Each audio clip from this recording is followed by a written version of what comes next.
नमस्कार दोस्तों, स्वागत है आप सभी का। जो आज हम टॉपिक पढ़ने आए वाले हैं, हमारे उस टॉपिक का नाम क्या है? मेलिन ट्रांसफॉर्म। मेलिन ट्रांसफॉर्म को पढ़ने से पहले हम देख लेते हैं ये कौन सी यूनिट का है और क्या है। ठीक है, तो ये हमारा राजस्थान यूनिवर्सिटी का पेपर है। राजस्थान यूनिवर्सिटी का पेपर चलता है हमारे यहाँ पे integral transform and integral equation, इस नाम से जो पेपर है उसकी यूनिट हमारी कौन सी है? Unit second. यूनिट सेकंड के अंदर हमको पढ़ना है, एक तो हमको पढ़ना है फूरियर ट्रांसफॉर्म और एक दूसरा है हमारा मेलिन ट्रांसफॉर्म। ये दोनों हमको यूनिट सेकंड के अंदर पढ़ने हैं। तो इसको स्टार्ट करने से पहले हम देखते हैं कि हमारे मेलिन ट्रांसफॉर्म आए कैसे। जब हमने पढ़ा था Laplace transform and inverse Laplace transform है पढ़ा था, तो ये हमारा कौन सी यूनिट का था? यूनिट फर्स्ट का। तो हमने इसको पढ़ते टाइम सबसे पहले हमने देखा था, एक डेफिनेशन देखी थी इंटीग्रल ट्रांसफॉर्म की। हमने डेफिनेशन देखी थी इंटीग्रल ट्रांसफॉर्म की, हमने एक डेफिनेशन देखी थी। वो क्या थी? हमारे पास एक फंक्शन एफ एक्स हुआ करता था, हमारे पास एक फंक्शन एफ एक्स हुआ करता था जो कि किसी क्लोज इंटरवल a, b के अंदर डिफाइन था। तो the integral transform of F x, इस एफ एक्स का इंटीग्रल ट्रांसफॉर्म किस प्रकार से लिखा जाता था? T F X of P, जो कि किसके बराबर होता था? इंटीग्रेशन a to b के x of P F X D X. यहाँ पे के एक्स ऑफ पी क्या होता है? इसे बोला जाता है कर्नेल। ठीक है, इसे बोला जाता है कर्नेल। फिर हमने वहाँ पे एक चीज़ देखी थी, डिफरेंट टाइप ऑफ कर्नेल पे डिफरेंट टाइप ऑफ कर्नेल पर हमें डिफरेंट टाइप ऑफ ट्रांसफॉर्म मिलते हैं। ठीक है, डिफरेंट टाइप ऑफ कर्नेल पर हमको डिफरेंट टाइप ऑफ ट्रांसफॉर्म मिलते हैं।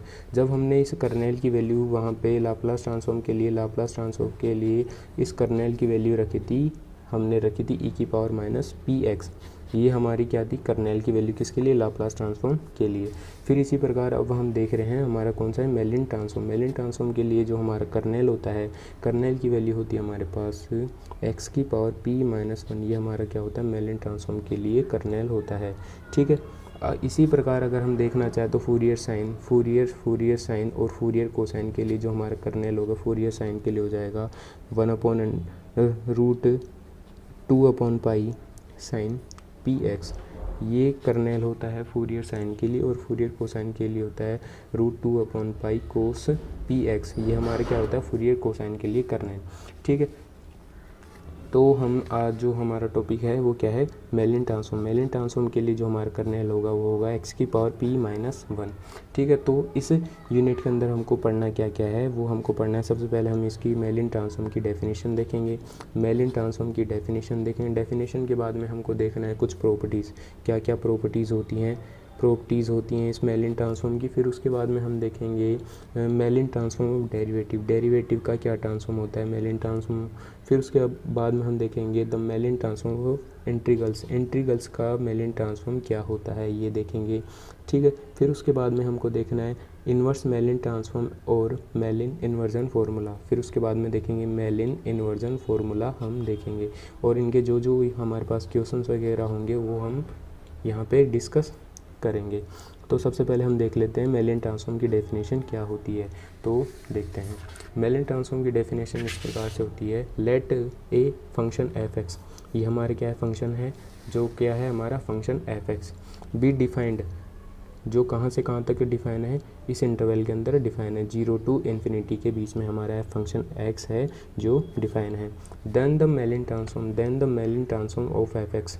तो मेलिन, इस फंक्शन एफ एक्स का मेलिन ट्रांसफॉर्म होता है, उसको डिनोट किस प्रकार से किया जाएगा?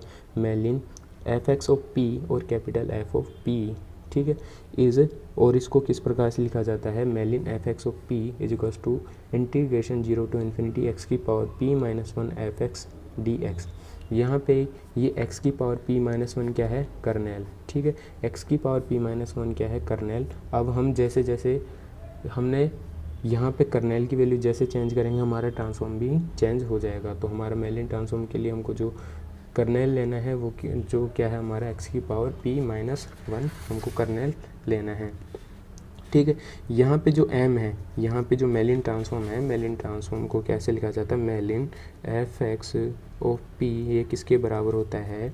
इंटीग्रेशन, ये होता है इंटीग्रेशन हमारा क्या आता है? 0 to ∞, integration 0 to ∞ x⁻p−1 F X D x होता है। ये वाली चीज़ क्या है? हमारी कर्नेल। ये क्या है? कर्नेल और जो इसकी रेंज है, जो हमारा फंक्शन x होगा वो डिफाइन है 0 टू इन्फिनिटी, इस रेंज के अंदर डिफाइन है। और ये m क्या कहलाता है, इस m को बोला जाता है ऑपरेटर, इसको बोला जाता है ऑपरेटर। ये m होता है ऑपरेटर, ये फंक्शन f(x) है और ये हमारा इसके मेलिन ट्रांसफॉर्म के लिए ये क्या है, कर्नेल। ठीक है, ये हमारा कर्नेल है और इस कंप्लीट को इस प्रकार से लिखा जाता है, मेलिन f(x) ऑफ p आता है तो इसको कैपिटल f ऑफ p के रूप में भी लिखा जाता है। जैसे कि हमने देखा था लाप्लास ट्रांसफॉर्म के अंदर हमारा क्या होता है, लाप्लास f(x) ऑफ p को हम लिखते थे कैपिटल f ऑफ p। इसी प्रकार से सबके अंदर इसको इस जो मेलिन ट्रांसफॉर्म है उसको भी हम इस प्रकार से लिख सकते हैं। जो हमारा फूरियर साइन, फूरियर कोसाइन और इसके अलावा हम और भी ट्रांसफॉर्म पढ़ेंगे, हेंकल ट्रांसफॉर्म वगैरह, तो उनके अंदर भी यही होता है। ठीक है, तो इसी के साथ जो हमारा डेफिनेशन है वो एक बार और देख लेते हैं। डेफिनेशन क्या है, लेट ए फंक्शन, ठीक है, ये फंक्शन है जो कि इस रेंज में डिफाइन है। तो मेलिन ट्रांसफॉर्म को लिखा जाता है इस प्रकार से, ठीक है, Mellin f(x) of p is equals to integration 0 to infinity x की power p minus 1 f(x) dx। यहाँ पे x की पावर p माइनस 1 क्या है, ये कर्नेल है और ये कंप्लीट क्या कहलाता है, मेलिन ट्रांसफॉर्म। और ये हमारी क्या होगी, मेलिन ट्रांसफॉर्म की डेफिनेशन। ठीक है, ओके।